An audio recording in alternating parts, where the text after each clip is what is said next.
I'm your host, Gideon Akande, and welcome to iFit's Virtual Solidarity March for Black Equality.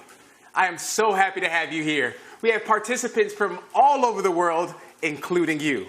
Today, we'll be having discussions with iFit athletes, Olympians, pro athletes, influencers, and of course yourself. So right now, I ask that you scan that QR code on your screen to ask any questions you have as you listen in on what will be an amazing conversation and a great learning experience. Today, we commemorate Juneteenth, the official end to slavery as we, a country, move towards something better and something positive. Now check it out, you guys are gonna love this, because iFit is donating to the NAACP Legal Defense Fund in honor of every participant today. So just by being here watching, you are giving towards something better that will elevate us as a human race. All right, enough of me talking. Let's get to our first guests. We have our friends in Logan, Utah, Johnny Gale and Ashley Paulson. Johnny, how you doing? Hey, man. Hey, brother. We're doing fantastic up here in beautiful Logan, Utah right now. I've got the all-star Ashley Paulson over here on my left. Hey, guys. Most importantly, we are tremendously excited to be with so many amazing trainers and, most importantly, you users at home. So thank you guys for joining us, and thanks for allowing us to be part of this, Gideon. This was a great idea, my friend. Thanks for rocking, Johnny. Ashley, how you feeling over there today? Oh, I am so excited to be a part of this with you guys today. Thank you so much for bringing me here. I'm excited to learn and grow and just be a part of this with all of my team and everyone at home. Well, one thing's for certain, we're all in this together, and I really appreciate you both because you're both iFit trainers. You are into fitness, you're into encouraging and motivating people, but sometimes we need motivation, we need encouragement, and we need to learn from each other. So, Johnny, I want to ask you first, because yes, you're a fitness professional, but you're also a loan officer. So, as a black person and as a loan officer, have you noticed any things that maybe most people are not aware of in regards to what you do as an officer and how that translates into the experience of black people? Hey, man. Yeah, I guess you know me well, dude. That's definitely a question that's right up my alley. You know, I am a loan officer as well as a fitness trainer, and I guess if we're going to be talking about mortgages, there's a really discriminative practice that took place really in its heyday back in, it's really taken place ever since there was a housing market in the United States, but especially back in like the 1960s, called redlining, which, it's essentially a systematic denial of various services by federal, local governments and private, corporations to essentially separate people. It could be based on race, it could be based on income, but what you find is they'll segregate one area. They did, a lot of banks would essentially not loan to minorities to buy in an area that is predominantly white.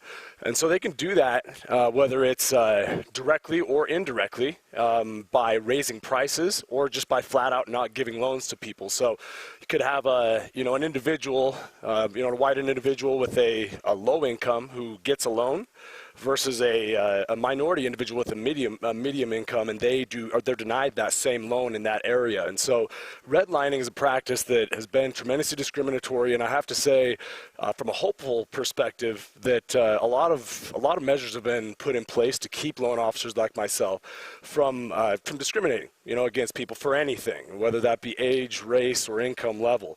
For me, when somebody comes and sits across the table from me, I'm going to give them a fair shot no matter who they are.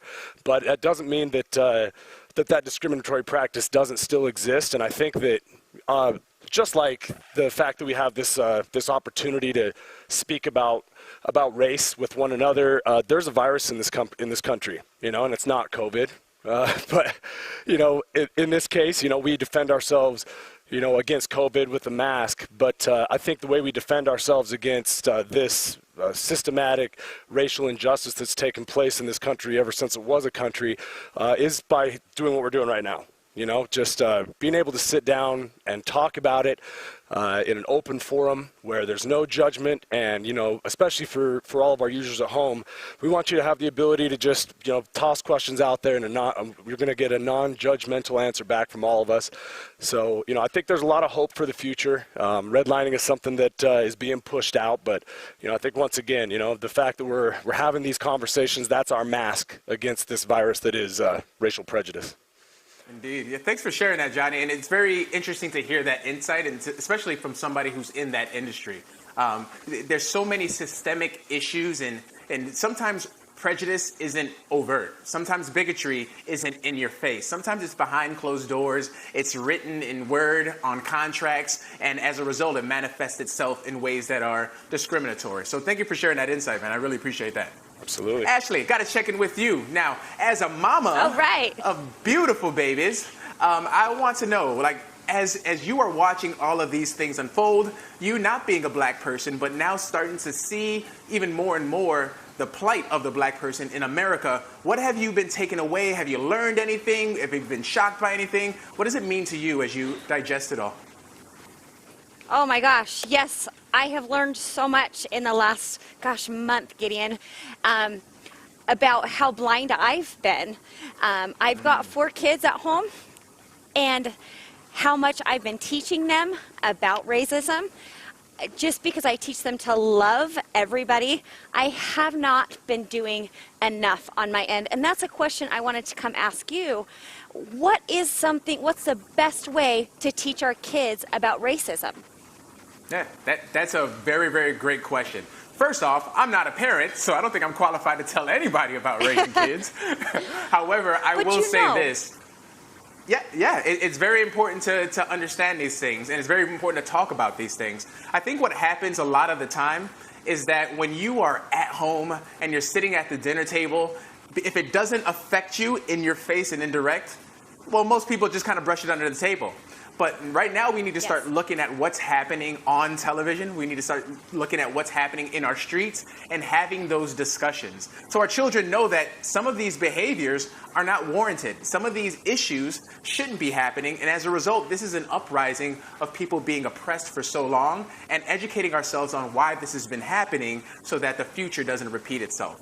Nobody wants to see businesses burn down. Nobody wants to see unrest. Nobody wants to be marching in the streets for causes that we feel we should have. So let's all come together and find ways to elevate each other. And I feel if we share that message, but also give the true history behind why things are, people will come to an understanding, and at the end of the day, see that our color is just that, a color, and it doesn't change the value of the person inside.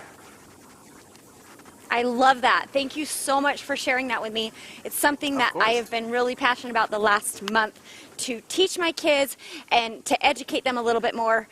Little example on my end. This morning, the morning of Juneteenth, I text my twins that are 18 years old, and I said, hey, do you know what Juneteenth is?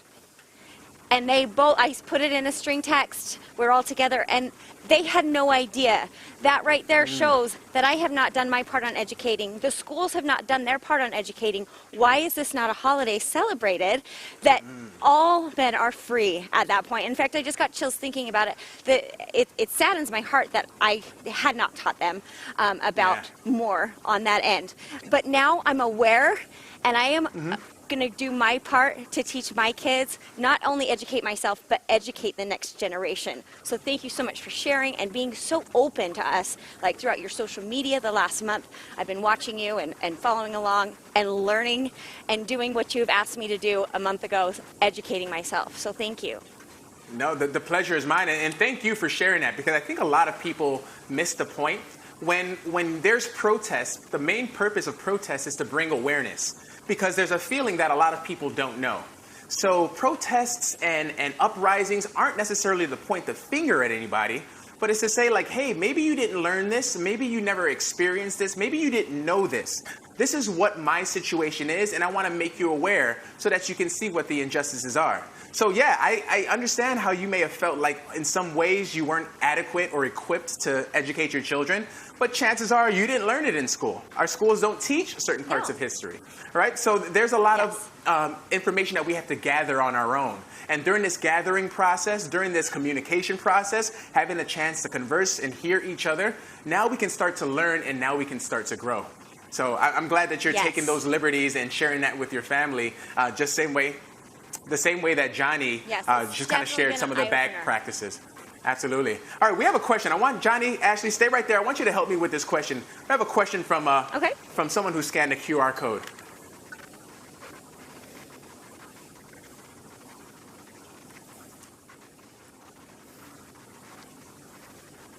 All right, the question is for me specifically, but I also want to ask you guys as well, too. The question was, since I live in Chicago, have I participated in any of the rallies across the city or any of the protests? Let me ask you, Ashley, and you, Johnny, have you guys participated or been in any? I know you're not too far from Salt Lake City, where I know they had some protests going on. Yeah. Yeah, so, you know, I live in Ogden, but I also have a house in Salt Lake City, and I don't know if you guys were watching, you know, the news. I mean, for all of you that aren't from here, you probably wouldn't see our local news, but things got a little heated downtown. I wasn't at this particular rally. This was right after the killing of George Floyd. But, you know, cars were getting tipped over and set on fire. The Capitol got, you know, tagged up. And, you know, those were the violent protests. But what I saw after that, I think was awesome to that, you know, people, you know, those are just a couple bad eggs, man. You know, that's, I think, people that are taking an opportunity to go out and cause problems. But the people that, you know, these rallies have gone on for weeks now in Utah, and I've participated in several. It's really a lot of people getting together as a collective and just trying to do what we're doing right now, which is educating each other. And I mean, obviously, this killing of Mr. Floyd is a tragedy, but I noticed there was a couple police video, a video that came out of a police officer doing the exact same move and putting his knee down on a guy's neck. And I thought one of the coolest things was to see the officer that was with him, see that he was using excessive force and help him change his behavior. He reached out, told him to take his knee off of the guy's neck. And I mean, if there's anything that came out of this, I think that, I mean, you're seeing that portrayed, that you know, behaviors are changing. And you know, we're not where we need to be yet, but and by no means do I think that violent protests are a good idea. But you know, once again, you hit on this topic a moment ago, that once you know, oppression takes place for so long, you know, you're yelling at somebody over and over, I'm oppressed, and they don't hear you. You yell, I'm oppressed, and they don't hear you. Eventually, there's going to be a collision, right? And sometimes emotion doesn't have logic, you know, involved. So I think that the fact that we can just have a conversation like this and, you know, bring awareness to the fact that there are injustices, you know, in our country, and you know, we can be the America that it was always supposed to be, you know, the America that we have yet to become, you know. Yeah. So, no, thank you for sharing that insight. I appreciate that. Ashley, what about you? You know, I have not taken part of any of those in a way like of any violence or holding signs or anything, but it has opened my eyes more because my kids have come with questions, and that's always an eye-opener for me when they come to me and ask me about why is this happening? Why are the, you know, haven't people been shot in the streets before, so why now? And so being a part of it in a different way, I've been educating, like I've gone back to, is the education part, educating myself so that I can educate those around me that aren't aware, or my kids. So I've taken a part in it in a different stance. Yeah, in all reality, though, I think that's maybe even, you know, a much more important, you know, role that you're playing to be able to build a new generation that maybe we can start to blur some of these lines, you know. So I think cool, right? You know, I'm out marching on rallies. You're at home cooking macaroni and cheese and telling your kids about Juneteenth, man. Hey, we all got to participate our own way, but that's what we do, as long as we're in this together. And to answer that question from my perspective. So I have not gone out and protest, and there's a reason why. And I feel like there is adequate space for everyone to be a part of the movement without necessarily having to protest. And let's think about it. There are going to be people on the front lines protesting. That's their job. There's going to be people who are helping to bail people out and offer pro bono legal defense. That's their job. There's going to be people that are educating and teaching ways in which we can change our status quo. That's their job. There's going to be people who are on social media, like myself, and using that platform to have conversation and continue to elevate the collective and educate and elevate awareness. And that's what I decided to do. So not only was I doing that on my social media, reaching out to my followers, having discussions in the open for people to listen, learn, and grow from, but I was also working with great companies like iFit to offer opportunities to educate and spread the word to the masses so we can all continue to learn and grow together. But one thing is for certain, and I'm glad that you're doing this, Ashley, I'm glad that you're doing this, Johnny, is we have to take action. Once we learn, once we know, once we grow, we have to make sure that our feet are moving, just like they are now with this march, but we have to take action and take action swiftly. I think we may have another question. That's right.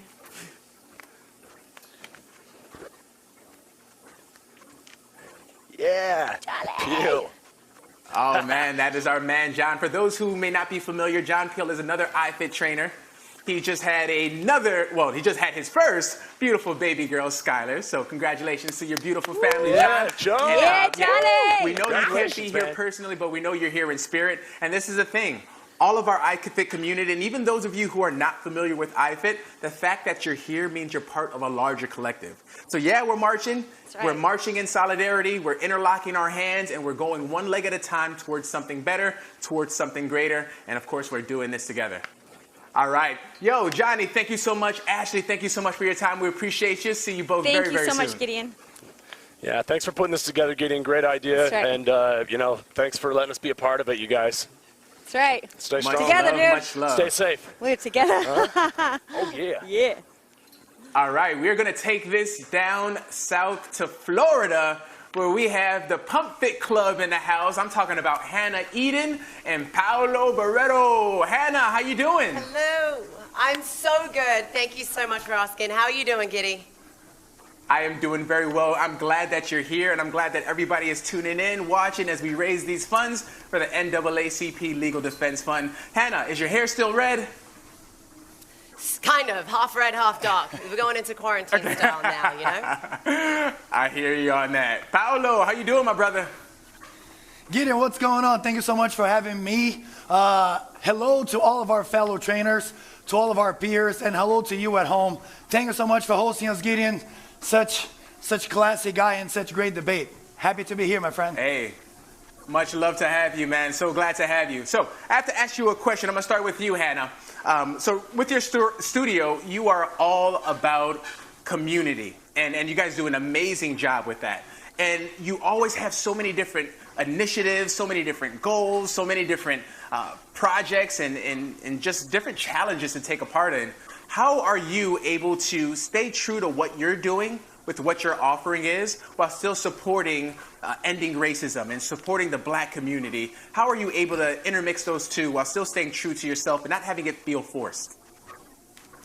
That's actually a great question, and I'm going to be, as always, pretty transparent with this. So, personally, as Hannah Barreto, my full real name, I feel so strongly about racism. I personally, it just makes me sick to my stomach. I think being a minority myself, I can maybe relate in the smallest way possible to what most Black people have to deal with every single day of their life. And because of that, I knew that I also, if you guys know me, I have a mouth. I'm loud. I'm always going to speak for what I believe in. I'm always going to stay true to myself. And I'm always going to do what I feel like is morally right. And there's been a lot of things that are going on recently where using the social platform to give opinion is a very confusing and unsafe space, because there's so many people that have an opinion. There is so much backlash that you can receive. And I'm only saying this out loud because I hope that other business owners or other people that have a brand, that have an ability to reach a certain amount of people, can understand that the thoughts that they're probably having are the same ones that we had too. But it came down to the part where it would be morally wrong to not stand up and speak about how I felt. But at first, it was very emotional. You know, I couldn't help myself. I went out there and I said what I have to say. That's 500,000 people that we're talking to in one click of a button. With that being said, as a business owner, I also understand that social media is the driving force behind our business. So we have to be careful, right? This is what we're typically told. But for this piece of time, I disagree. I think that we are doing a huge fault to ourselves and to our own brands if they are really true and hold integrity, because this is a matter of right and wrong. So once I had emotionally blurted out how I felt, we had an internal discussion as a team and said, okay, it would be disrespectful and wrong to just try and move forward and keep going like nothing's going on and not mentioning or aligning ourselves with a huge need for us all to come together and make some noise. So we figured, how can we align this to what our business is, and how can we do something to make a difference, and also to align our personal feelings with our brand, which is what we've done since day one.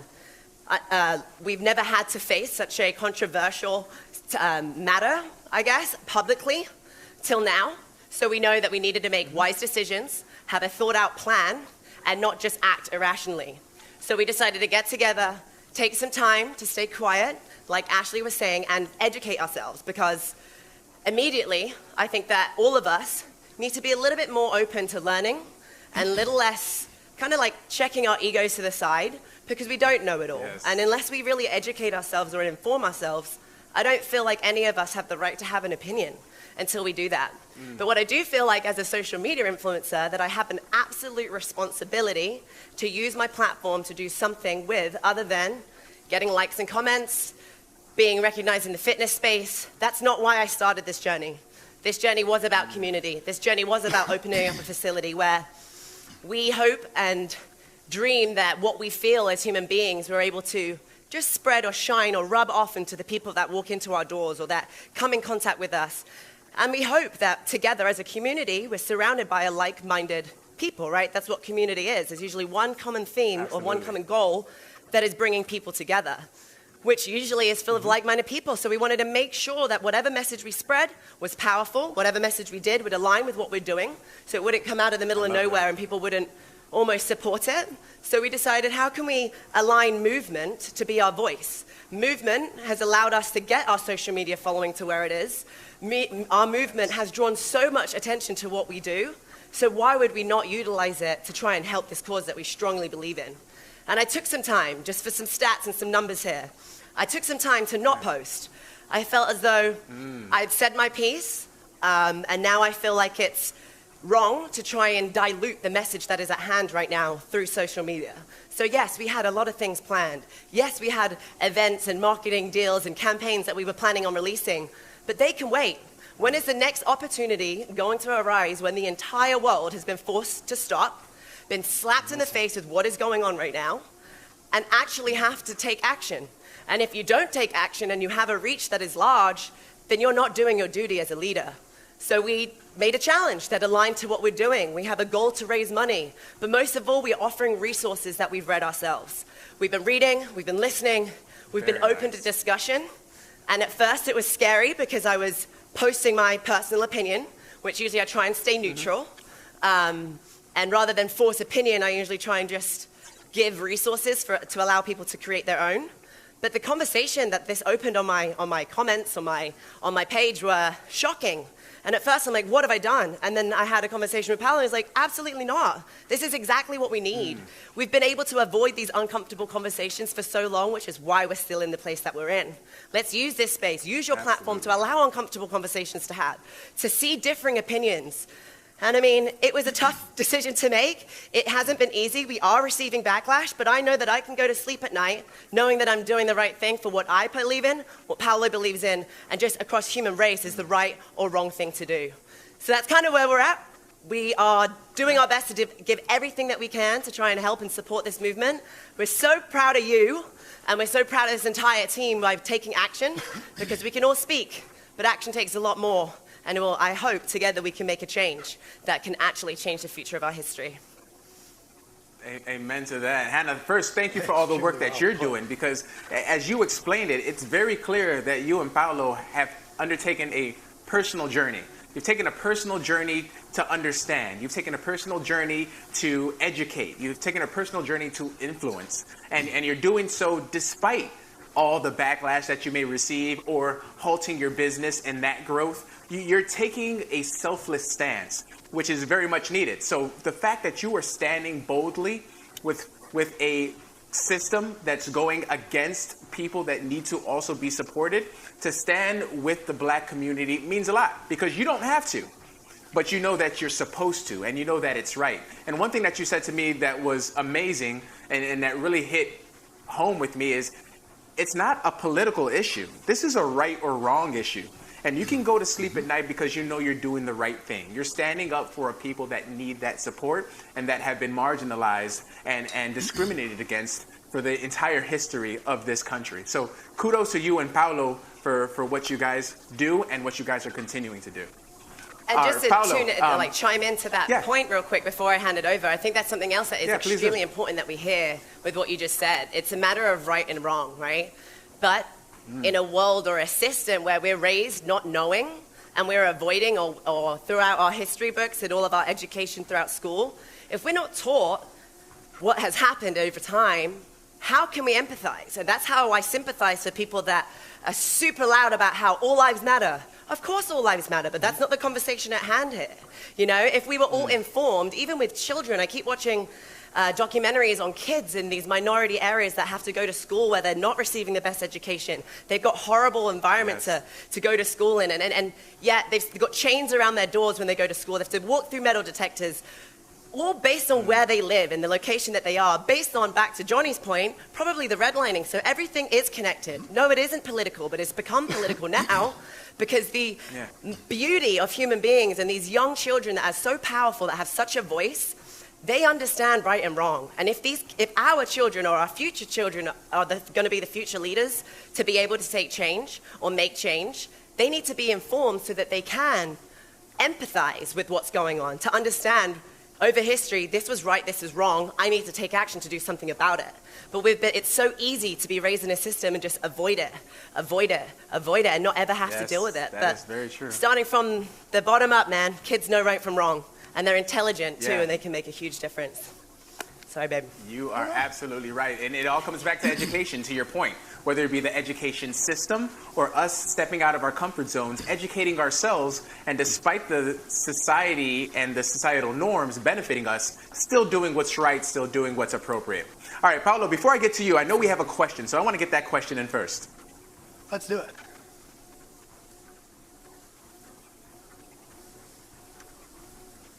All right, so the first question I received is this question. Well, okay, so you guys can hear the question. Perfect. So, Paulo, let me ask you, well, how do you feel is the best way to open up dialogue with a Black person on systemic racism? First of all, I think that to start a conversation, like Hannah was saying, like Ashley Paulson and Johnny were saying, we need to educate ourselves. Because the biggest problem today in our country is because most people, they do not understand how Black people live. How Black people live the second that they leave their homes. They have to act a certain way because they know that they're under pressure the second that they shut the door. So we need to educate ourselves. Like Anna was saying, we spent countless hours reading, watching documentaries, watching YouTube, watching, you name it, to understand really what is that Black people in America go through every single day. So once, and I think that the first and foremost, it's about education, Giddy. I think that we need to understand to basically increase your level of empathy, to understand, try and put ourselves on other people's shoes and understand what it is to live with a different color skin.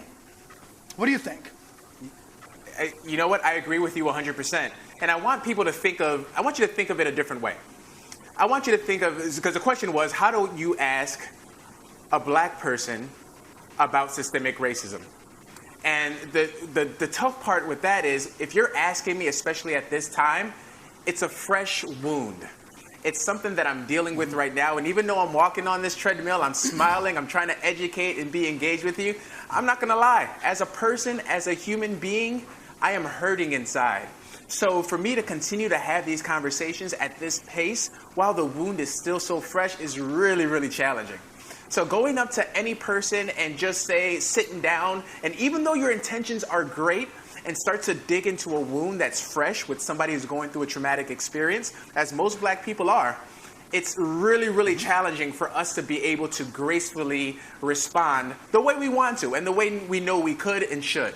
So that's why it's very important to do what you, Paolo and Hannah, have done and take it upon yourselves to educate yourselves and learn, because there's so many resources out there.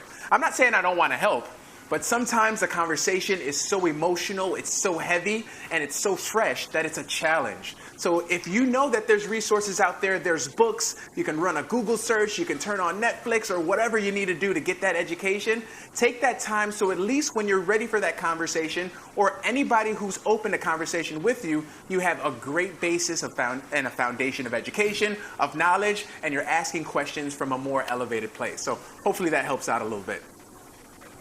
All right, Hannah, Paolo, thank you guys so much for your time. I really appreciate you guys. You guys are amazing. Stay cool down there in Florida. All right, my friends?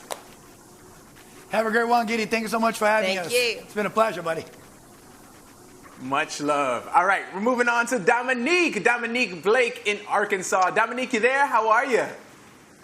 I am here. Hey, Gideon. I am amazing. Thank you so much for having me. Thank you for being this wonderful beacon of light. Hello to everybody that's on the live. I'm super excited to be here with you guys today.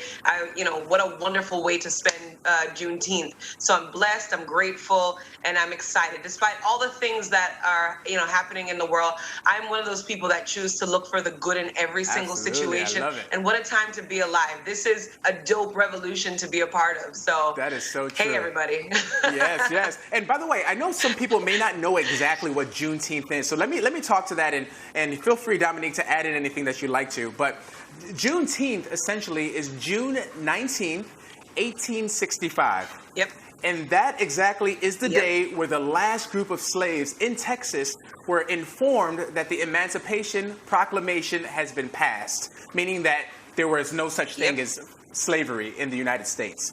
So that took 2.5 years after Abraham Lincoln signed the Emancipation Proclamation, because there were so many southern states that were holding on to that information, not sharing it because they wanted to get through the next harvest or maintain slavery for as long as they could. So imagine that, having the Emancipation Proclamation ending slavery, but 2.5 years passed before everyone was notified, and then Black people were truly made free. So that's why it's such an important day. And to be honest with you, let's really think about it. That should be the true American Independence Day, because we're all Americans, right? If we agree to that, then all Americans aren't free until all Americans are free. So that's why we're here on Juneteenth. Is there anything you want to add to that, Dominique? No, you nailed it. I think that you said that very correctly. You have your facts right on. And, with that exact information, I think everybody, from people from all walks of life, just hearing that, you have to ask yourself, what does that even mean? As far as humanity goes and how we stand up for each other in this country, like dating back to that far back. You know what I mean? Yeah. How much have we grown? How much have we changed? And right now we're in this unique situation where the entire world has come together to acknowledge that, and now we have a game plan to move forward. So the conversations have to happen, the uncomfortable ones, the comfortable ones. People have to get out of their feelings and just understand that, this is one group of people that have been affected for a very, very long time, and other groups have been able to move on with their lives, get reparations, and kind of build their legacy and wealth. And that, Black people have just been in this space, really just working towards trying to change year after year for 400 years. Yeah. So I'm super excited to be exposed, learn more, turn on, I'm learning with my other white friends as well, because we can't point the finger and say, hey, you need to get educated, and we don't know as much as we could possibly know as Black people. So, even living in this wonderful Black skin every day, I still make it my job and my duty to do the easy things, do the things that are free, have conversations with other people about their history, turn on Netflix, go on Google. Google is absolutely free. I tell it to people all the time. So, yeah. Yeah, I love it. And Dominique, you hit a couple of things on the head. It's like, even as a black person, there's a lot of education I need to do for myself. There's a lot of things that I need to learn. Yes. You said there's a lot of things that you need to learn. I'm first generation American. I was born to Nigerian parents. You were born in Jamaica, so we have different backgrounds, but we're still black people. But correction, I was born in New York. oh, you were born in, oh, excuse me, but New York, but Jamaican raised, back. Okay, raised in Jamaica. But, oh my God, that is everybody. You know what? You're not the only person that thinks that, because if you were Jamaican right now, my accent would totally change. But I was born in New York and moved to Kingston, Jamaica right before I turned 1. So I have a very different cultural experience than the average black American. But I'm not gonna cut you off. Go ahead. And I'll answer and we're gonna talk about that because that's very interesting. We have a question. I want to get to that question in a little bit, but we do need to talk about that because a lot of people say, well, oh, you're from Africa.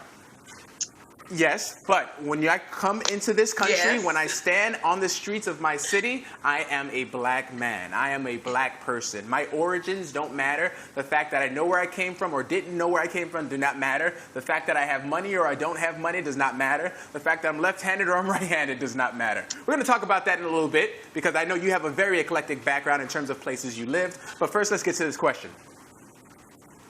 Yes. All right, that's a great question. What can a white woman do to support black women? I want to ask you, Dominique. Okay. Well, there are a couple things. So this is actually a very common question in our community. We've put together meetings and we've called it our own little red table talk, inviting white women and black women together to ask those same questions, because white women tend to be very uncomfortable with certain things when it comes to black women, and then we just get labeled angry black woman. So it's not that we're angry, it's that it goes back to that same frustration that you mentioned before, Gideon. But just to answer that question, white women should understand that their whole existence on this planet, they have never been targeted in the same way a black woman has. I think that the saying is the human being that's disrespected and least valued the most is the black woman, right? So we're expected to show up. We're expected to give our bodies, dating back years and years ago, as slave owners would have the black woman breastfeed the white baby before her own baby. So there are all these generational and cultural traumas that are, just continuing generation after generation. And so white women, you have to understand that your level of empathy has to be through the roof. Your, you have the skin you have has to be a little bit tougher because we don't have the room or the leeway. We're not given that moment to just kind of relax and take it easy when it comes to going out into society and showing up. You know what I mean? We have to show up in the workplace, whether you're an athlete, you have to show up, just personally in my space. If it's between me and somebody else to be on the cover of, say, a Elle magazine or a ESPN, blonde hair, blue-eyed, less talented, or myself, it's going to be a little bit more of a debate. My agent has to work a little bit harder, where it should never have to be like that. And we've seen that in the cases with Serena and her other Sharapova. It's in all of these spaces, and it's not always very evident. Sometimes it's very covert. So the words that we choose to use, our tonality, our body language, how we treat each other. So for white women, I think it would do a lot of help if there's more self-education and putting yourself in uncomfortable situations to learn. Because just me being the type of person I am, if something scares the hell out of me, that's the thing that I'm going to do. I might just be a little bit crazy, but you know what I mean? Putting yourself in uncomfortable situations, it makes us grow. Whether we're white or black, you don't know what you don't know, but when you're put in a position to grow, it's never supposed to be comfortable. That's so true. So, that's so true. I always, let them. Yeah, that's a thing. Yeah. So. Now, thank you for answering that question. That was a great answer. And I want to really highlight what you said. One of the first things you said, and that there is probably not a more marginalized group of people than the black woman. I mean, let's think about it. Black people were slaves to white people. That was a tragedy in itself. So making black people have an experience that was inferior. But think about women. Women couldn't vote until after black people could vote. Can you imagine that? So, so even having that disparity in terms of how society views women, period, but let alone the black woman, just puts so much stress, strain on the hearts and on the backs of our queens. And it's unfair, it's unjust, and it also is part of the black experience. And it affects the family, it affects the psyche, and there's a lot that goes into it. Now, Dominique, I want to ask you this because you have a very, very unique experience. You are a Olympic medalist. You are a world champion. You were born in New York, I stand corrected, right? And you lived in Jamaica. You went to college in Penn State in Pennsylvania, and you live in Arkansas right now. So you've been all over the place. Have you experienced racism? And if so, to what degree would you call it? All right. I'm going to tell you this right now. Because I was raised in Jamaica, Jamaica is more classist than racist. So that means, you know, you can be as dark as this cell phone, but if you have social status and money, you get to kind of skip that place. You know what I mean? You're not ridiculed. So you can live among your white counterparts and you know, white people, and the respect is there. And so there's racism here and there, but it's not crazy at all. It's nothing like it would be in America. So spending 12 to almost 13 years of my life there and then moving to New York City was total culture shock. So I'd been in private school my whole life until I moved to New York for high school. And so I'd always been athletic. You know what I mean? Track and field was always my thing. My parents put me in every sport. And then I moved to New York and I realized that inner city, I was now like among Black and Hispanics. If there was a white person in school, they would be the minority.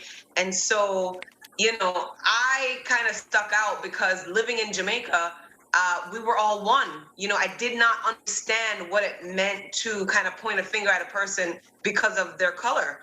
You know, my first boyfriend, as I could remember, was blonde hair, blue-eyed Jamaican. If you started talking right now, you couldn't believe him because because the Germans made a pit stop in Jamaica and they lived there and kind of had relations. So our melting pot is crazy. So going from a blonde hair, blue-eyed boyfriend to an Asian boyfriend to moving to America and then only having just a black pot of wonderful chocolate men to pick from. And then, okay, great.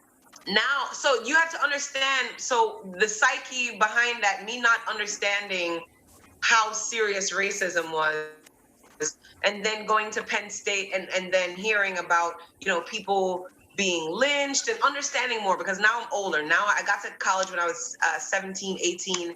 I am now the minority as an athlete. Now we're the most valued people on the campus because we're bringing in the money. The football players are bringing in the money and the notoriety to the university. People, you know, look at you like you're a god. You're scoring points. You're winning SEC and Big Ten titles. All of this stuff. All right, okay, but still there is this thing where we understand racism among our team. Cross-country girls and sprinters sometimes would get different kinds of treatment. This is no shade to Penn State. I love my alma mater. But as far as how the distance girls would be coddled if they got injured, it's almost as if black athletes they could run through a wall, have a concussion, be passed out, and they're expected to get back up, put their uniform on, and get back on the track. So, it's like, whoa. So that sounds very interesting. It sounds like even though you are considered valuable, you still have a limit on that value. Yes. So it's almost a restrict. There's a ceiling almost, and that has to be very disheartening, especially if you're a young adult, you're a young athlete. I mean, and you've gone through several levels of competition, so I totally get how that can stay in the back of your mind and really kind of hinder your progress and at least your freedom to kind of go out and be your best. Man, that's tough. But I always like to think that there's hope for the future. And I hope you feel that same way, Dominique. And are you hopeful? And if so, in what way? Oh, let me tell you something. So Gideon, if anybody knows me, they know that I look for the great, the good in every single situation, because I'm a glass half full type of person. I love You it. know what I mean? So I look for opportunity in every single situation, and so I'm always hopeful. When I wake up in the morning, one of my first affirmations are, how does it get any better? And I'm asking that question to the universe because I expect my day to be fantastic. Yes. I don't get to have a ridiculously terrible day. The first 30 minutes of our day sets the tone for the rest of the day. If you everything. can't control your first 30 minutes, it's gonna be tough for you. So those are two things I never compromise, and Awesome. exercise helps me with that. I love right? it. I love so it. I have to be able to go to sleep great, and I have to be able to wake up great. So I'm always hopeful. And so for me, I'm looking forward to 2021. It was supposed to be summer, the Tokyo Games for 2020. And so 2021 is going to be amazing because Absolutely. This time we're going for a gold medal. I'm being super specific with There we my go. my goals this time. I love it. My coach is invested, and so I'm super excited and just growing Diamond Training, which is my business here. We're the #1 personal training company in Northwest Arkansas. We're virtual, local, and mobile, and I'm growing my team here. Dominique. So we're hiring tons of trainers, tons of people need jobs. So Yeah, you are going to be amazing. Your initiatives are going to be amazing, and continue to be that outlet. Continue to be that representation for everyone to look to, aspire to, and continue to grow from. Yes, we look like we have another question. Fire away. Ooh, I can't wait.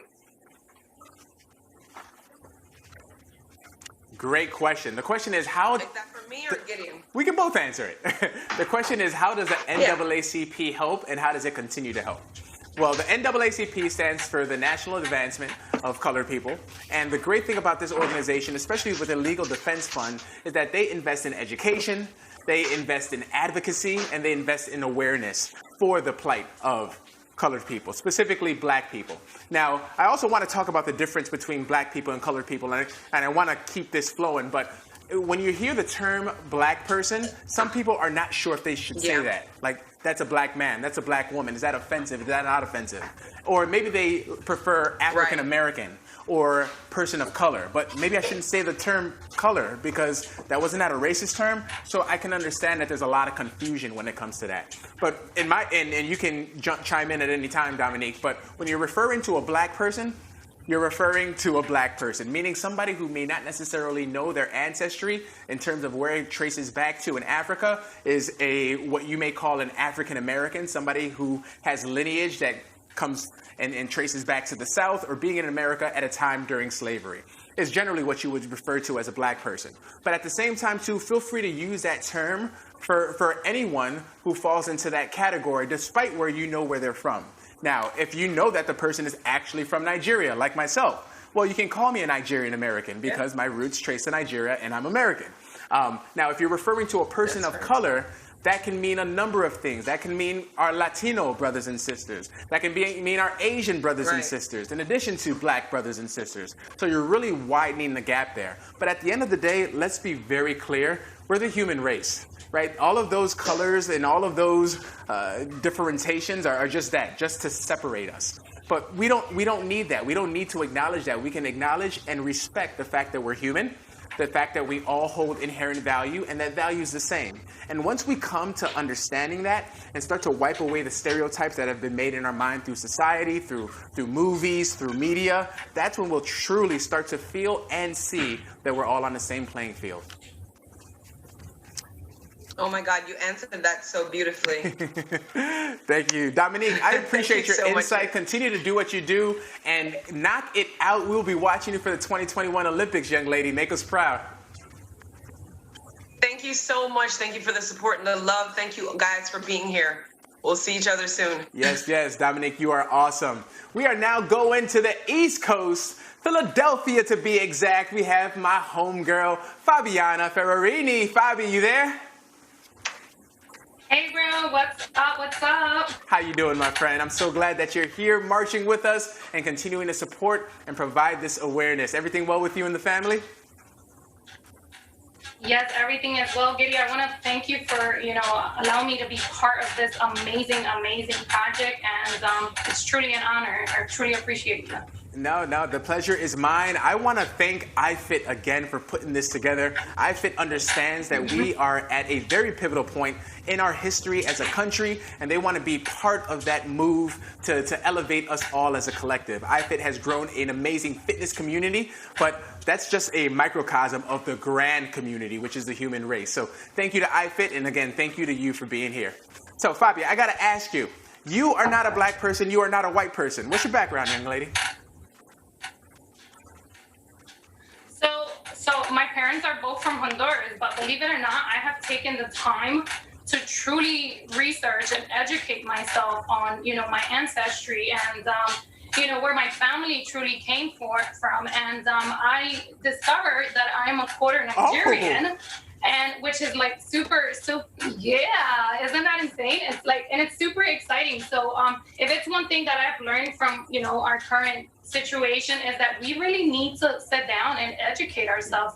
And, this is not just affecting the Black community, but as well as the, Black and brown. And as a Latina, we have, a lot of Black and brown brothers and sisters. Yes, and I think it's the time that, we truly need to embrace everyone and embrace our culture and our heritage and embrace us being as Afro-Latinas as well. So, yeah.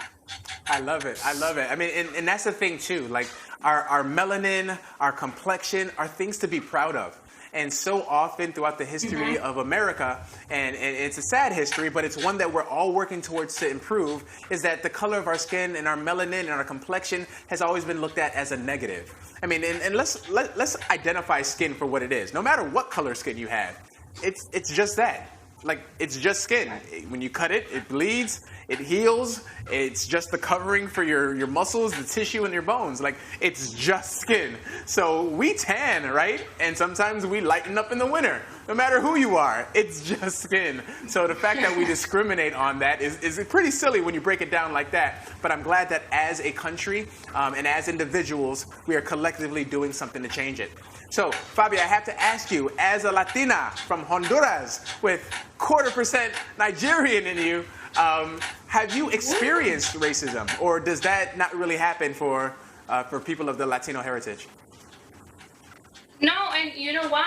It's sad, but it has happened. And, at the moment when it's happening, you're so in shock. You know what I mean? And it catches you off guard that it's hard to speak up at the moment. And after the situations, I've been angry just because I feel as though I could have done more to speak up for myself. But growing up, we were never taught to differentiate people based or treat people different based on the color of their skin. We were taught to love everyone. And we were taught that everyone is equal. So, I've experienced it. I've experienced it with both of my parents, and it's extremely hard. I totally hear you. And I think the challenge that lies for most people is that not too many people are going out and saying, I don't like you because of your skin color. At times, it's not that overt. Trust me, there are times where it is. But there's time where it's not that overt. But in the things you say, in the mannerisms, in the side eye that you may look at, and even though you may not realize it, there's a term for that, and it's called microaggressions. When somebody says something in the workplace that's insensitive, and whether they realize it or not, it's a microaggression, because it continues to chip away at the soul of the person who's being affected. And even though you may not feel like it's much, it really takes away from the just life experience that we are all entitled to have, which is the pursuit of liberty, happiness, and all things good. And with America, and that being our mantra, we really have to uphold that standard so everyone can truly, truly be free. Now, Fabi, we've had some personal conversations. You're a good friend of mine.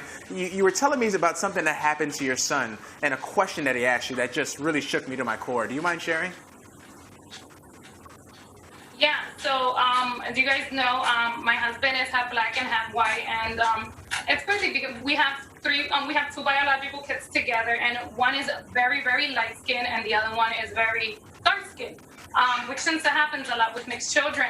But this past weekend we were down the shore in New Jersey, and we walked, my son is 8 years old, and we walked past a cop car.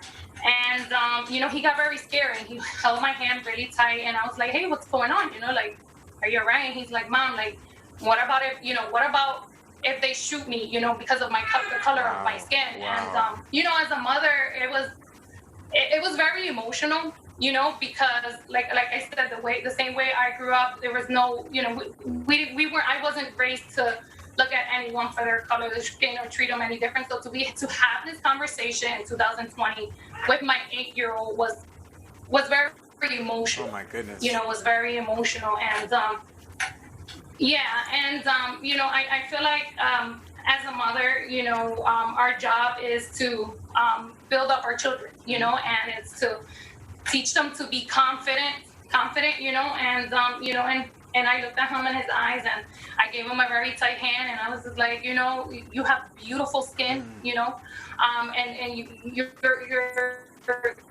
here for a purpose, you know, you're a special gift from God, and you know, your skin is beautiful, and you're worthy, you know, you're worthy. And you know, I explained to him the reality of the truth is that not every cop is bad, but there is a few bad apples, you know.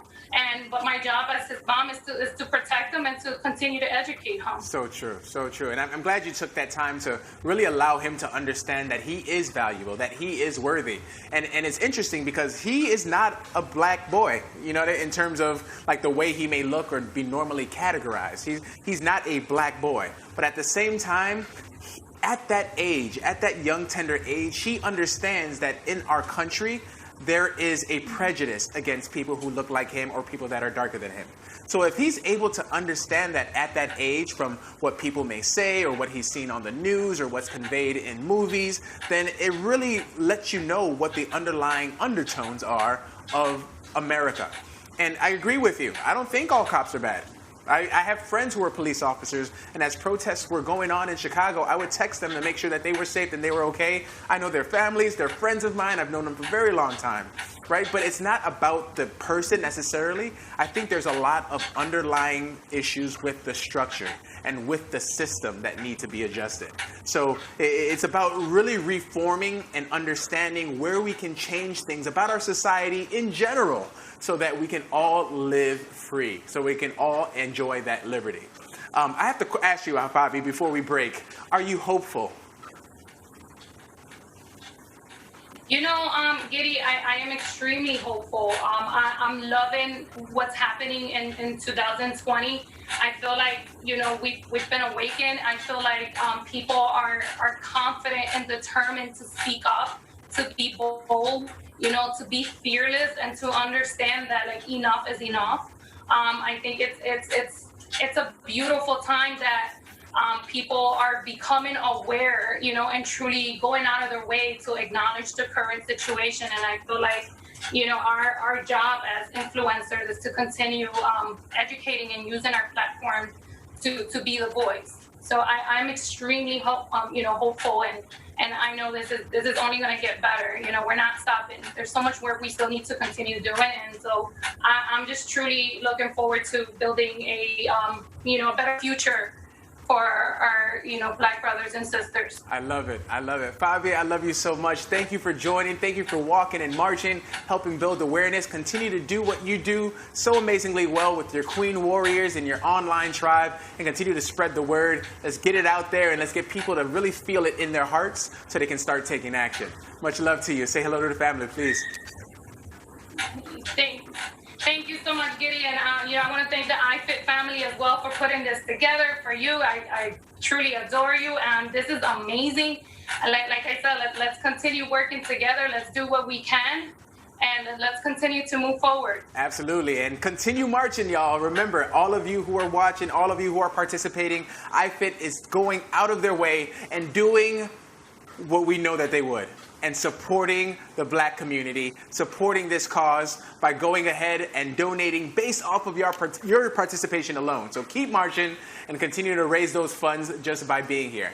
All right, we have to go to Tennessee, Nashville to be exact. We have the power couple, Elise Miller, and we got Chris Miller as well. Elise, how you doing?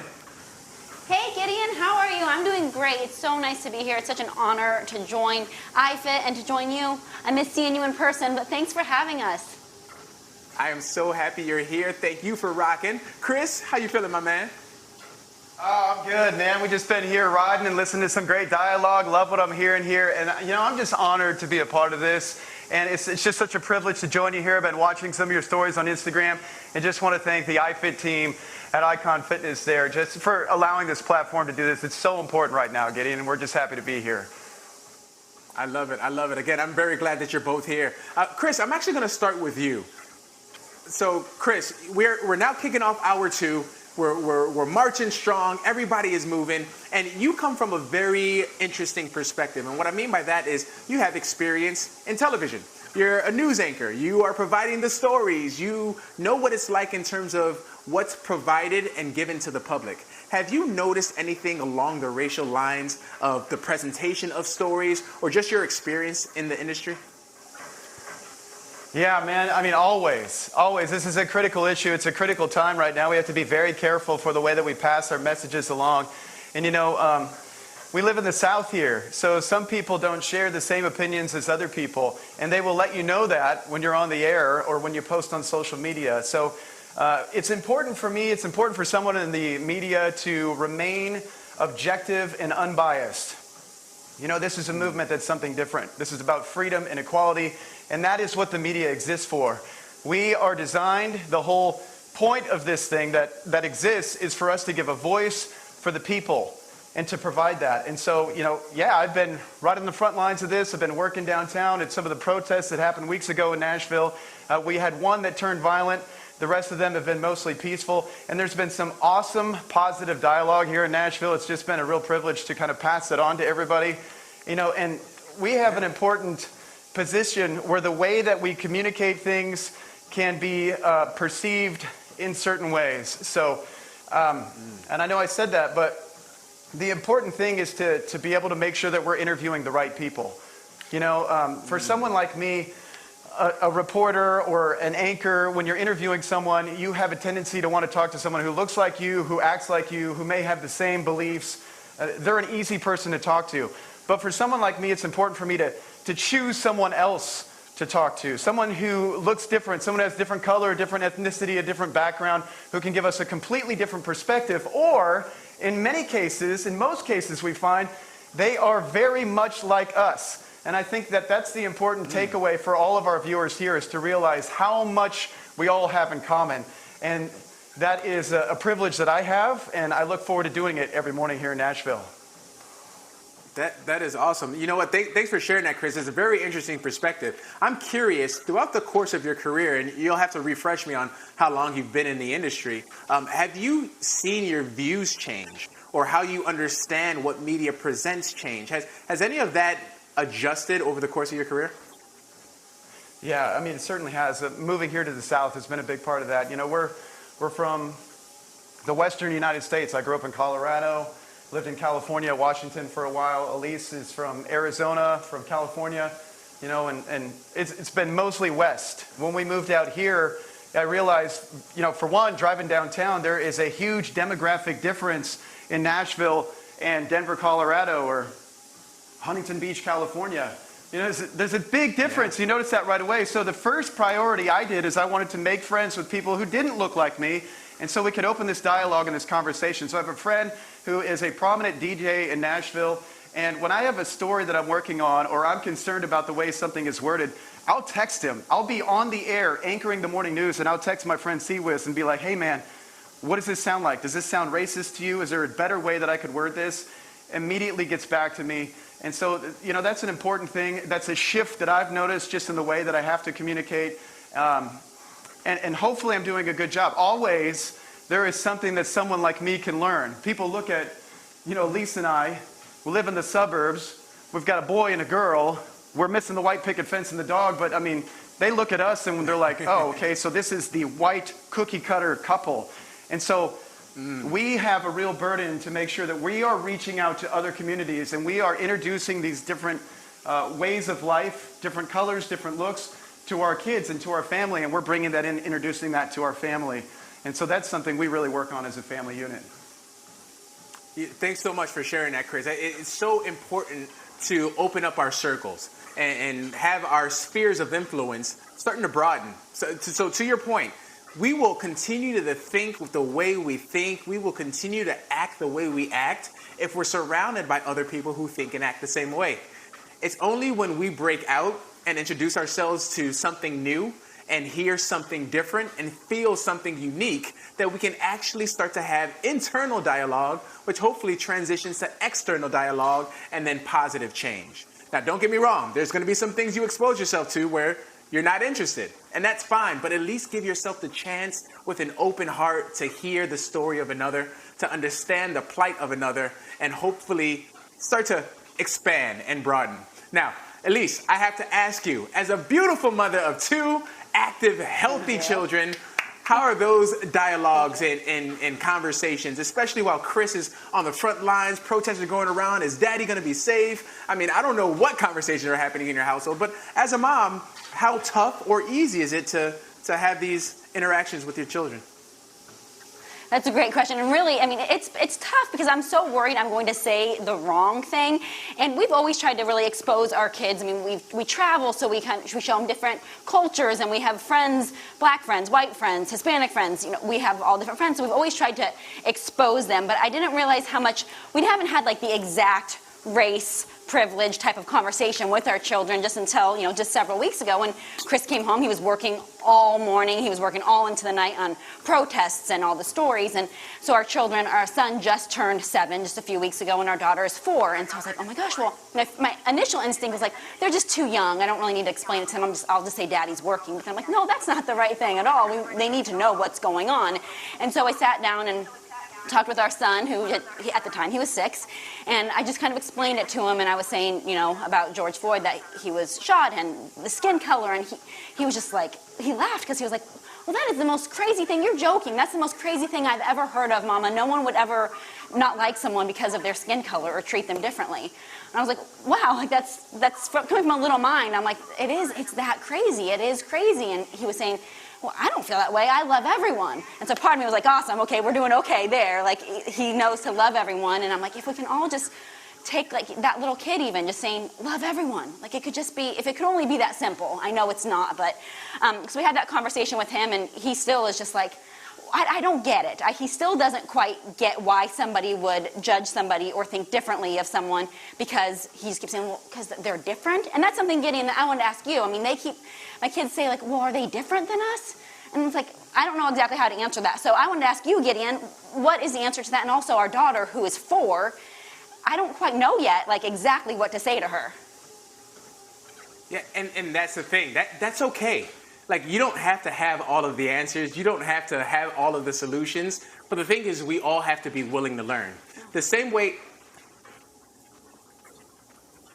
that I am learning, the same way that I am growing, is the same way we have to all learn and grow together. So not getting out of our comfort zones. Are you?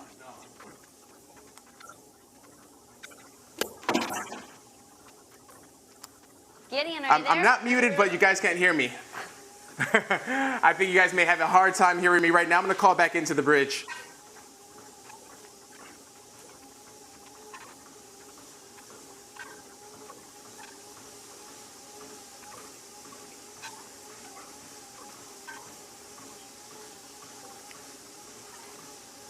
All right, well, we're working to get Gideon back on there. It sounds like, you know what? I mean, it's an important conversation. We can continue it right here until Gideon hops back on. But is he back on? All right, sorry about that, guys. Yeah, so I'm back on. Technical difficulties. When you're marching for a change, sometimes obstacles will be in your way. Something's gonna try to trip you up and stop you from your progress. But guess what? We keep doing. We keep on marching. So a little bit about what you were saying, Elise. Yes, we're not going to have all the answers. We're not going to have all the answers at all. Sometimes we're going to be stuck. We're going to be lost. We're going to be confused. But the thing is, we can't grow tired. We can't grow weary in wanting and needing to do the right thing. So take that break. Understand that you don't have those answers. Communicate that. Ask and use the resources around you, the people that you love and know, resources online, and find ways to just do things better. kind of have conversations and just get out of the comfort zones just a little bit, because when you do that, that's when you grow. As fitness professionals, we know that. You got to get out of your comfort zone in order to progress to the next level.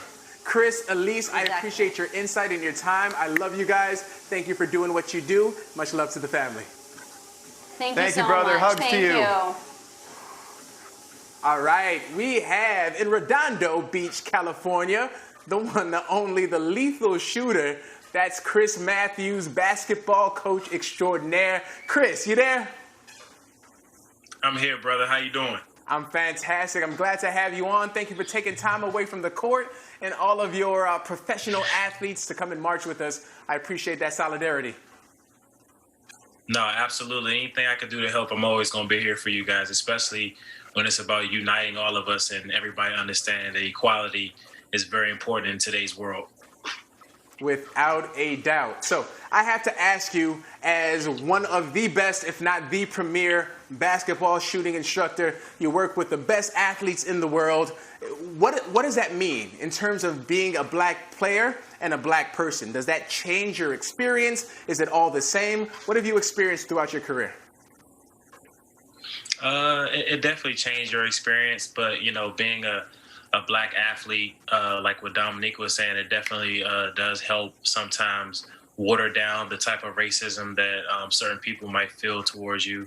Like she was saying, in college, there were certain situations you might be at a party and somebody be like, oh, no, he's cool. He's on the basketball team, whatever. And it's like, don't let into other black people, though, because it's something like this. Or when you pull up or something, you always get a certain type of view because you're an athlete. And, it's just basically it's a blessing now to see how those tables are turned at certain universities, not the universities I went to, but Washington State and St. Bonaventure, but certain universities who were in like racist areas with like statues of men who had slave owners, and now those teams are understanding that they have to take those statues down, and African American brothers and sisters have helped build colleges in towns of basically basic towns that were built on racism.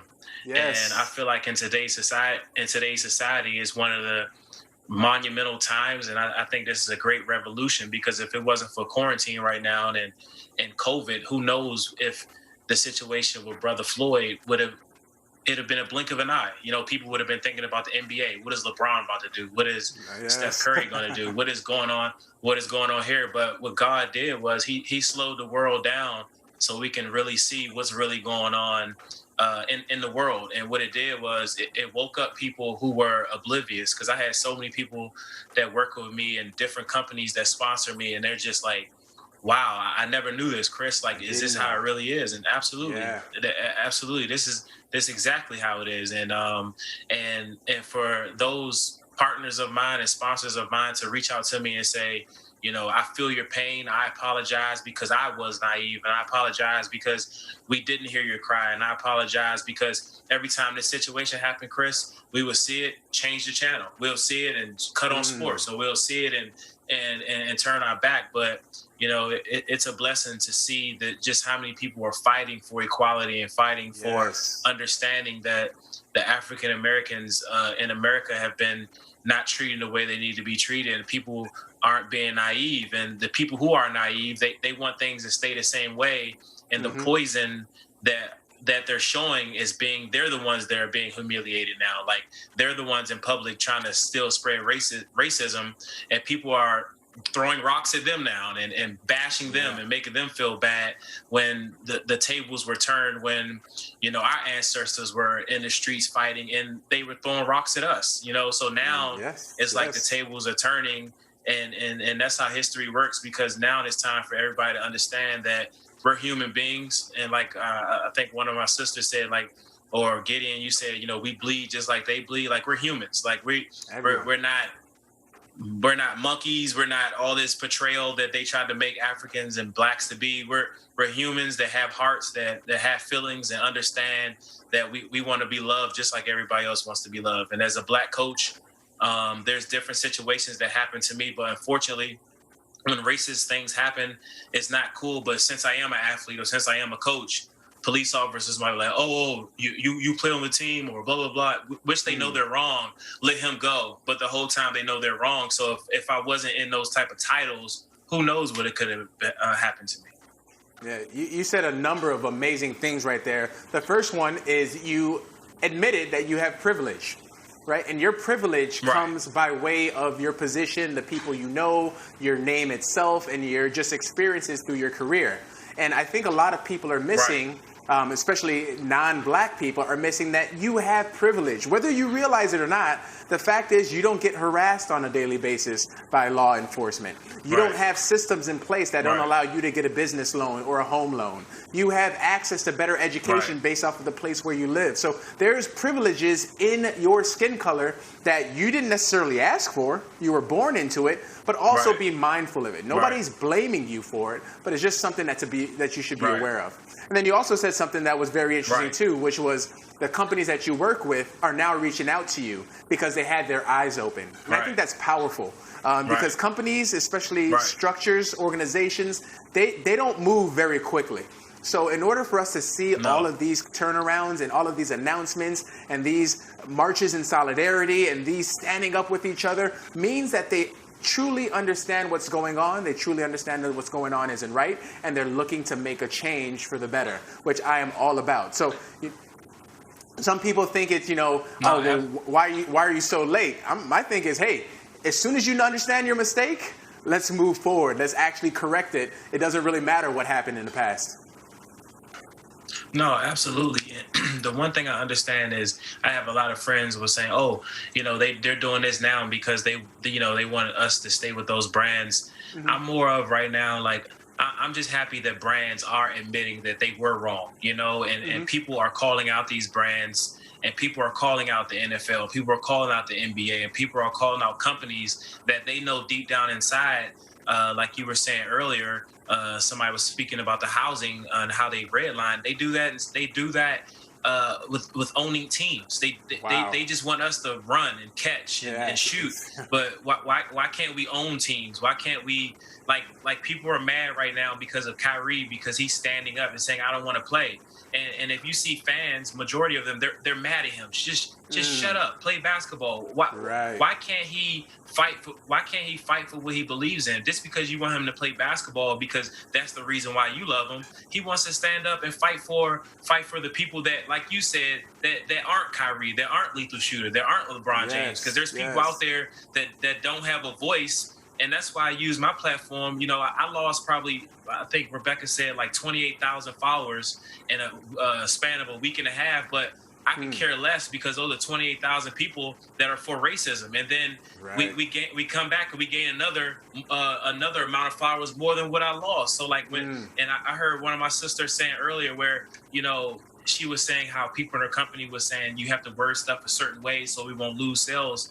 I respect her because she said she kept speaking it real. And if you're a company and your for what's right, money shouldn't move you, and money in my position where I am in life, because I am a private contractor for NBA teams. And if a team wouldn't want to bring me in because I want equality and I want an even playing field, I wouldn't want to coach or help that team in general anyway. I want to be a part of the team that if I'm coaching, you're not, like you said, you're not looking at the color of the skin. You're looking at my work ethic. You're looking at how good my work is. And there's a lot of people in African American communities, like what you guys were saying earlier, who are great workers, who are great minds, but they can't get over the hump because if they go on a job interview, just because the way their name might be, if it's Shaniqua or something, and there's a girl named Jocelyn or Becky, we both know that the Shaniqua name is going to get pushed to the side because that shouldn't matter. If she has the credentials or something, then she needs to be picked up. And it's like that in every field, NBA, NFL. If you notice, that it's a limit of certain color coaches. There's a certain number of GMs, and I think the time has changed. And I think where the world is right now, it's just a blessing to just be alive during these type of times because we can honestly say in 2020 it turned out to be one of the worst years of ever, but I think now it's turned out to be one of the biggest blessings ever as well. That is so true, and I'm glad you said all of those points. I feel like it's one of those situations where you have to hit rock bottom in order for that meteoric rise to happen. And I'm super excited for what's going to happen, what's going to change, for your presence being here and all of the iFit community and even people outside of the iFit community tuning in. This is a momentous time. We have a quick question, Chris. I want you to listen in. Absolutely. Yep.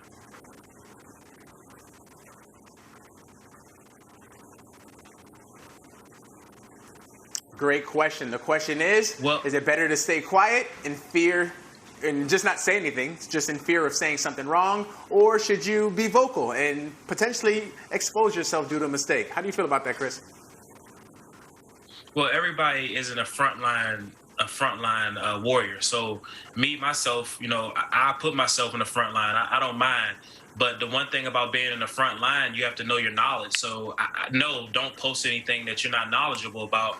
Get the education and get the understanding of what you're going to post. So when you put that post out, people can't really come back against you. So a good example is with the situation with Drew Brees and Kaepernick. Yes, so yes. I'm a man that I understand. That everybody does have a voice. Everybody can speak.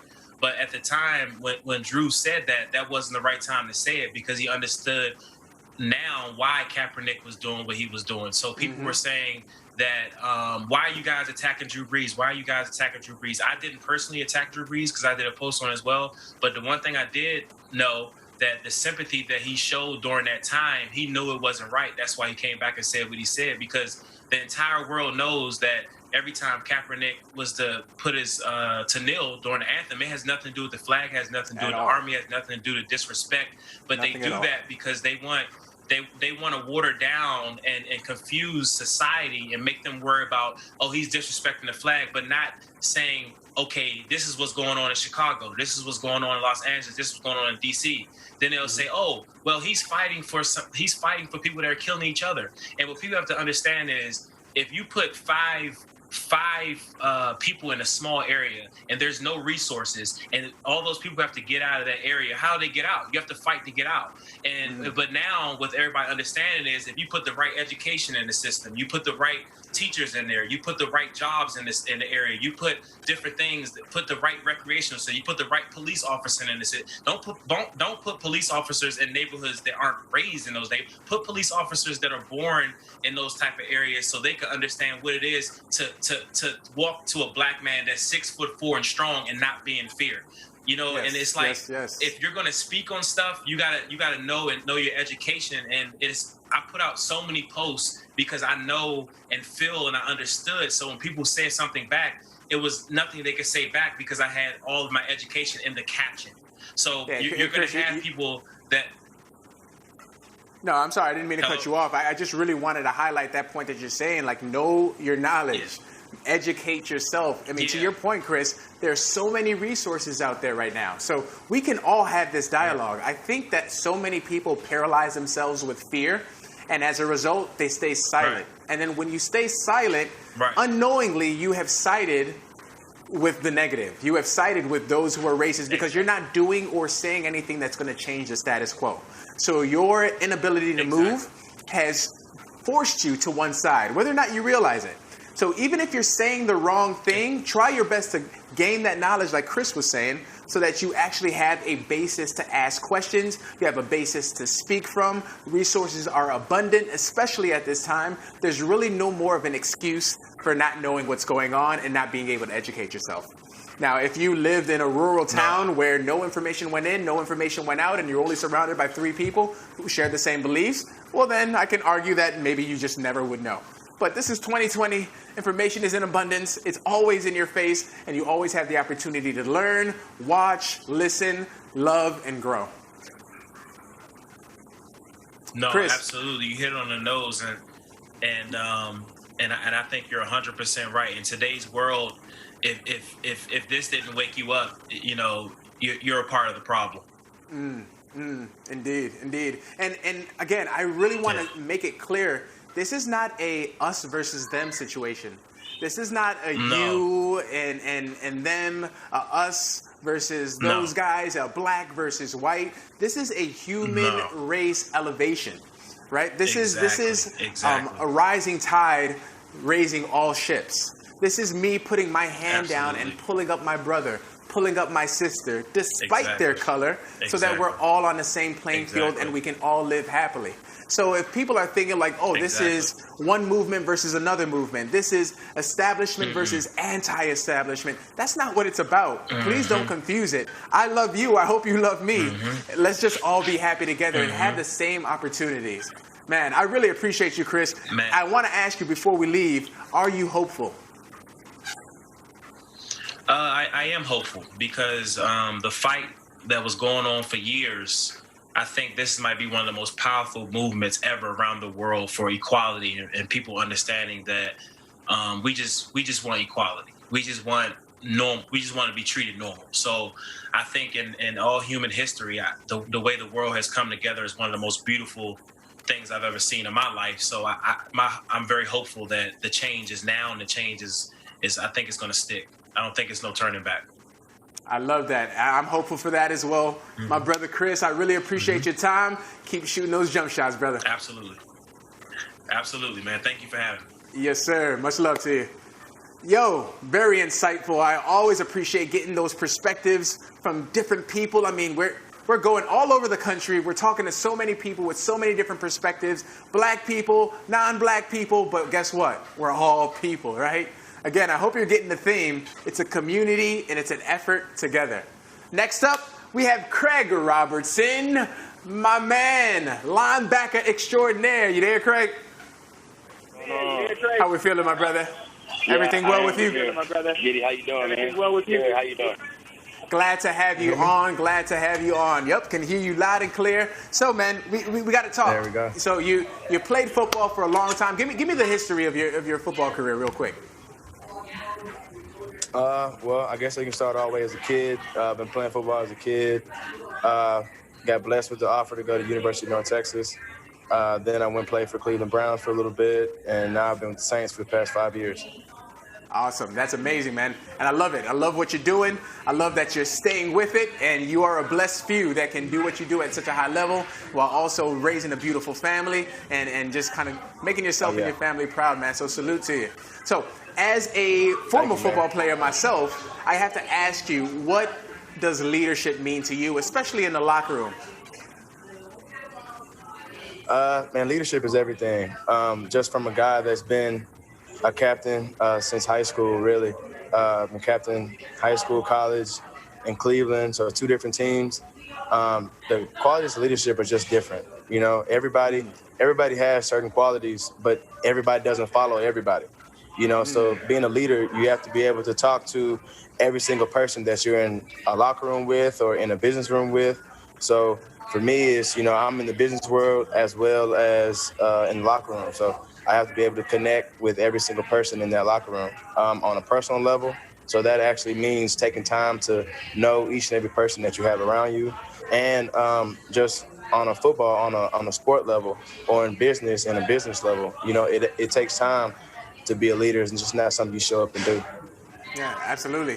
And I remember when I was playing ball a long time ago, it was a challenge because even though you're a team, even though you go out there and you're wearing the same uniform, sometimes behind the scenes there's cliques, you know, and there's groups, and maybe there's this group of people over here and this group of people over there. Did you ever experience any racial divides even on a football team? Well, I guess not really too much with the football, because football is kind of at a point where you got a bunch of guys that come together for one common goal. Yes, you know, it's kind of how some of the guys that came together with sports. You know what I'm saying? How Chris was saying, you know, you get treated a little bit different. So everyone on the football team, obviously, you get treated a little bit different. You know, so in football, you really don't see the racial side of that. That's why ever since everything's been going on, I've been getting a lot of, you know, calls and text messages from old coaches that's more so like, hey, I'm sorry, I just didn't know. You know, we were in our own bubble, you know, and it's more so like now just being a different light being shed upon everything. It's been real helpful for everyone just in the football community. Absolutely, absolutely. So that's very interesting you say that, because when I'm thinking of football and just about all team sports, yeah, you do have to come together. And sometimes you have to overlook your differences, understand and respect that you're there for a purpose, and you have to elevate each other for that purpose. Because, you know the situation. There's 11 people on the football field for your team. If one person doesn't do their job, chances are that entire play is blown up. That entire opportunity to advance, that entire opportunity to score, to get to the next level is gone. So we all have to play our part. And that's the same thing with the human race. That's the same thing with what we're experiencing now in our country.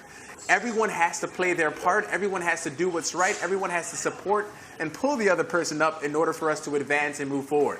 Now, you have a very interesting situation just being the team that you play for and one of your leaders down there. If you don't mind explaining that situation a little bit and kind of your take on it. Was it a mistake? Was it malicious? How do we understand and correct our mistakes whenever we have that opportunity? Yeah, so just talking to Drew and knowing him as a person, me calling him a brother, it was more so just a mistake of words and a mistake of timing. For him personally, he always, when he views the flag and everything, he views his grandpa and the people that fought, but he didn't understand the other side. Like, I had a grandfather that fought in the same war, and he didn't come back to that same treatment. And when he said the timing of when he said it, and it made a lot of guys upset. A lot of guys on the team, like my phone was going off the hook because I'm a leader on that team, and so he was really apologetic because he really didn't know, And I think that's the biggest issue. What's going on in our country was just like Juneteenth. A lot of people just didn't know about it. Growing up in Texas, we knew about Juneteenth. Growing up in the South, like you know about it. Like it's part of what your parents teach you, And so we get taught, I would say, differently about certain things, But it's been beneficial for us. But on the other side, the people that don't know, they just honestly don't know. And so it took him hearing from a lot of his teammates and then hearing the backlash and then feeling the backlash. And he really knew that he honestly was just not educated enough. And so it took. Now, keep going, Chris. Keep going. Hello? Yeah. Can you hear me correct? Oh, no. And it just, I got you. It took many talks, not many talks, but many talks from different players that he really just, can you guys help me and catch me up to speed? You know what I'm saying? And for a guy like that, it takes a strong-willed person to accept change. Yes, and I think that's the biggest thing that our country just needs to see is whether or not you're strong enough to accept change or you just want to be the weak person and just kind of stay the same. So I think that's just kind of where we're going now in our country. That kind of separates the divide of people that want to change and people that want to stay the same. Man, Craig, those are very powerful words. I mean, that's essentially a call to all of our leaders. Whether you're a leader in government, whether you're a leader of a company, whether you're the leader of your family, we all have to do better. And if you make mistakes along the way, that's okay. But you have to be open to understanding where you made mistakes. You have to be open to change. And you have to be open to rectifying those mistakes and hoping that you never repeat them again. So it's one of those things where, people are like, I'm so scared I'm going to make a mistake. If you are making a mistake and falling forward, that's progress. You're making a mistake. You're going to learn from that mistake. You grow and you move forward from it. But if you're scared to make a mistake and you stand still, well, that's the opposite of progress. If anything, you're moving us all backwards as a society. So really think about it, especially all of our leaders out there and people who have influence. And that influence doesn't mean that you have 1 million followers on social media. That means you have influence on the people next to you, people in your family, people in your inner circle. Talk, converse, learn, educate, re-educate, and reshare. And that's where we all elevate and get better as a community. Man, very insightful, Craig. Very insightful. So do you think that the other teammates were able to forgive? Or is this kind of a wound that's a little bit too deep to really allow back into the fold? No, definitely. Just the guys knowing the type of person that he is. It's different for the community that doesn't know Drew, that only know him as Drew Brees, the quarterback. You know, so we know him as Drew Brees, the person. And so, but what guys want to see is guys want to see action besides what your words are saying. You know what I'm saying? Like there has to be something to back up what you're saying. You know what I'm saying? So I mean, we've had a couple of Zoom calls in our team meeting where we've had Spike Lee, we've had Shaquille O'Neal, and those guys have spoken to us and just given us stuff like docuseries to watch, movies to watch, you know, and us African American, you know, colored players, we've known that, we've known that, but it's more so for the guys that just want education, you know. And I mean, he was a guy that was on, you know, asking Spike, like, yo, Spike, like, yo, like, help me with this, like, I want to know about this, I want to know about systematic racism more, I want to know about this, you know. And that was a step, but we know like there's many steps just to show, you know, that you're committed to everything. And so guys, just, you know, it's our job as family, you know, to hold your brother accountable. And it's not only him, he's not a person that's going to be singled out, but it's our job as you know, African American, to hold anybody that wants to be held accountable, to hold them accountable. Man, I love those words. If you love your brother, if you love that family member, you have to hold them accountable, right? If the arm isn't cooperating, you don't chop off the arm because the entire body suffers. If the arm is not cooperating, you put it in a cast. You put some type of aloe vera oil on it. You massage it. You make sure that it comes along with you, right? You don't just chop it off and let it go. We're all part of the human race. We're all part of the human body. We need to make sure we take care of each other. So if one is behind, if one is ill, if one is falling sick, we have to pick that up so that we all can move forward together. Because we can't leave it behind. You leave it behind, you're not whole. And man, I appreciate what you said. You got to hold your brother accountable, hold your sister accountable, hold your family accountable, hold your company accountable, hold your government accountable, hold the world accountable. Man, Craig, I appreciate those words, brother. Thank you for your time. No problem. And I want to appreciate, you know, iFit just putting this together. It's been awesome. Just people getting together, just talking out and just using their platform just for good use and just heavily getting everything together just to promote change. It's awesome. Absolutely, absolutely. It's a great thing iFit's doing, man, and I appreciate your being a part of this. Talk to you soon, Craig. No problem. Thank you. There you have it, my friends. You have just rocked out with the virtual Solidarity March for Black Equality with the iFit team. It was amazing to talk, to listen, to hear, to feel, to understand, and to take action. My name is Gideon Akande, your iFit coach, and I hope you got something from this. And this is just the beginning of a long series of conversations that we'll have. We will continue to push and we'll continue to move forward. We'll continue to do things to elevate the entire human race. And we're going to do that together. Much love, peace, and we'll see you guys next time. Nice work, y'all.